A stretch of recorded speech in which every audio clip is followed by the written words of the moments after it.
Hygiene on the Mayflower was practically non-existent. The concept of personal space was a luxury few could afford. The ship had no toilets or bathing facilities. Passengers relieved themselves in buckets or chamber pots, which were often emptied overboard. Fresh water was stored in wooden barrels, but it quickly became contaminated and developed a foul odor. Bathing was impossible, and passengers wore the same clothes for the entire journey, often for months on end. The lack of hygiene, combined with the cramped and damp conditions, led to the rapid spread of diseases.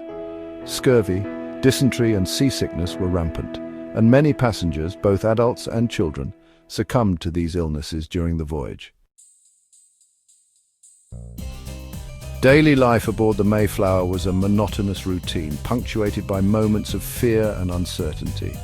The day typically began with prayers and Bible readings. Singing psalms provided a much-needed emotional outlet and a reminder of their shared faith. Parents struggled to keep their children occupied in the cramped quarters, often resorting to storytelling and games. Movement was restricted due to the ship's constant rocking and swaying.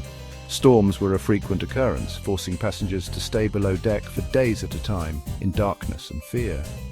The relentless ocean and the confined living conditions tested the limits of their endurance.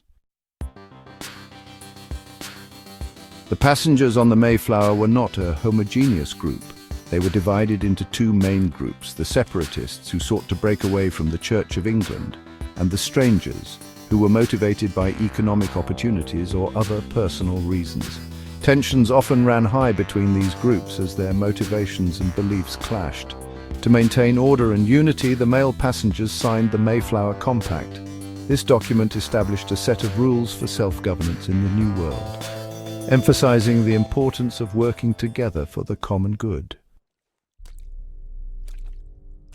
Food was scarce and monotonous on the Mayflower. The passengers relied on a diet of hardtack, a hard and dry biscuit, salted meat, dried peas and beans.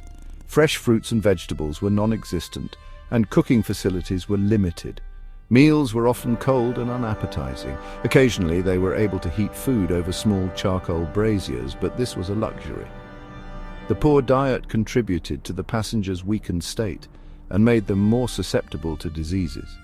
Despite the hardships, the passengers persevered. They drew strength from their faith, their shared purpose, and their dreams of a better future. After a grueling 66 days at sea, they finally landed at Cape Cod, unprepared for the harsh New England winter that awaited them. They had survived the journey, but their struggles were far from over. Their arrival marked not only the end of a perilous voyage, but the beginning of their arduous journey to build a new life in a new land.